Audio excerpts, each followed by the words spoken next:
یہ جی دو گنڈاسے، ایک سلطان رائی صاحب نے استعمال کیا اپنی فلموں میں، دوسرا فواد خان نے استعمال کیا اپنی مولا جٹ لیجنڈ جو بنی ہے اس میں یہ۔ السلام علیکم جی دوستو، تو بالآخر میں پہنچا ہوں آج باری فلم سٹوڈیو، اور یہ اس کا گیٹ ہے باری سٹوڈیو کا۔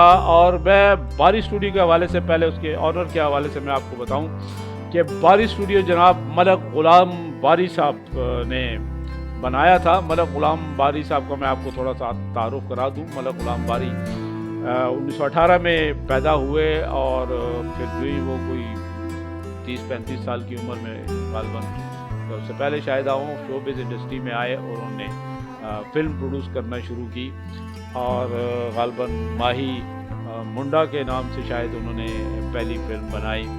پھر اس کے بعد یہ غالباً 55-56 کی بات ہے جب انہوں نے فلم بنائی، اور اس کے بعد انہوں نے جناب ایک فلم بنائی یکے والی۔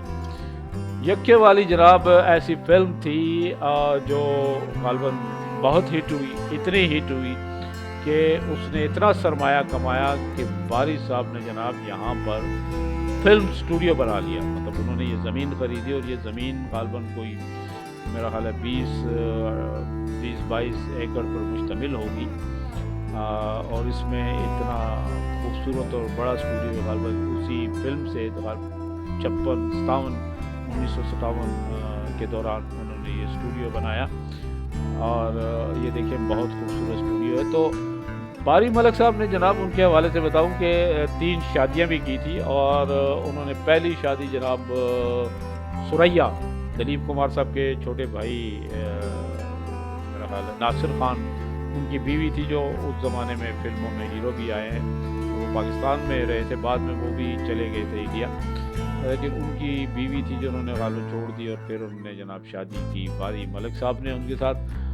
اور پھر اس کے بعد انہوں نے جناب دوسری شادی کی، ہماری پاکستانی ایک خوبصورت ایکٹر تھی نجمہ بیگم سے انہوں نے شادی کی۔ نجمہ بیگم سے ان کے میرا خیال ہے کوئی 4 بچے تھے، جس میں سائمہ ان کی بیٹی تھی، زرمک، اور غالباً مجھے یاد نہیں آ رہے ابھی کہ راہیل، خرم، یہ 4 بچے تھے ان کے۔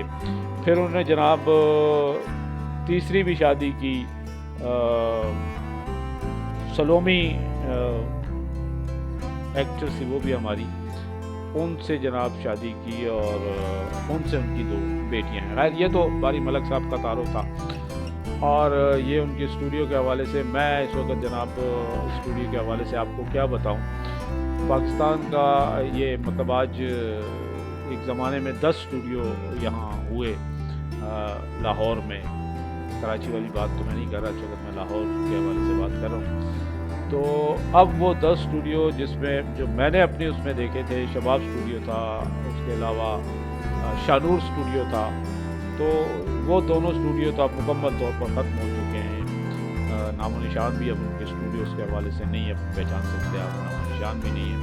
لیکن اس وقت یا ایور نیو اسٹوڈیو ہے، اور یا یہ جناب باری ملک صاحب کا اسٹوڈیو، باری اسٹوڈیو، باری پروڈکشن یہ موجود ہے، لیکن اس کی خوبصورتی بھی اب ماند پڑ چکی ہے۔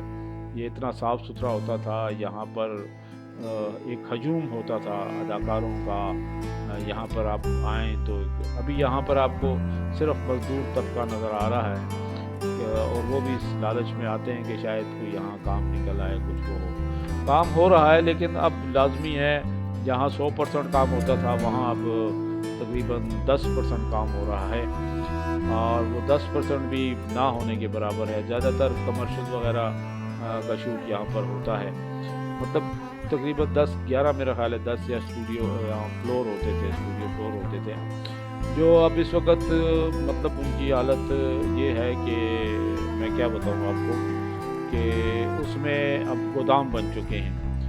بہت سارے فلور میں جناب اب مل لگ چکی، چھوٹی چھوٹی ملیں، فیکٹریاں ٹائپ وہ لگ چکی ہیں، اور یہاں جو لوگ نظر آ رہے ہیں وہ شاید انہیں ملوں میں یا ان گوداموں میں کام کر رہے ہیں۔ پروڈکشن سے وابستہ بہت کم اکا دکا کوئی بندہ نظر آ رہا ہے۔ یہ جو اس وقت آپ میرے پیچھے دیکھ رہے ہیں، یہ ایک اکثر فلموں میں آپ نے حویلی دیکھی ہوگی، اور یہ حویلی کا سیٹ لگتا تھا، پنجابی فلموں بہت زیادہ دکھایا کرتے تھے۔ تو یہ وہ ہے،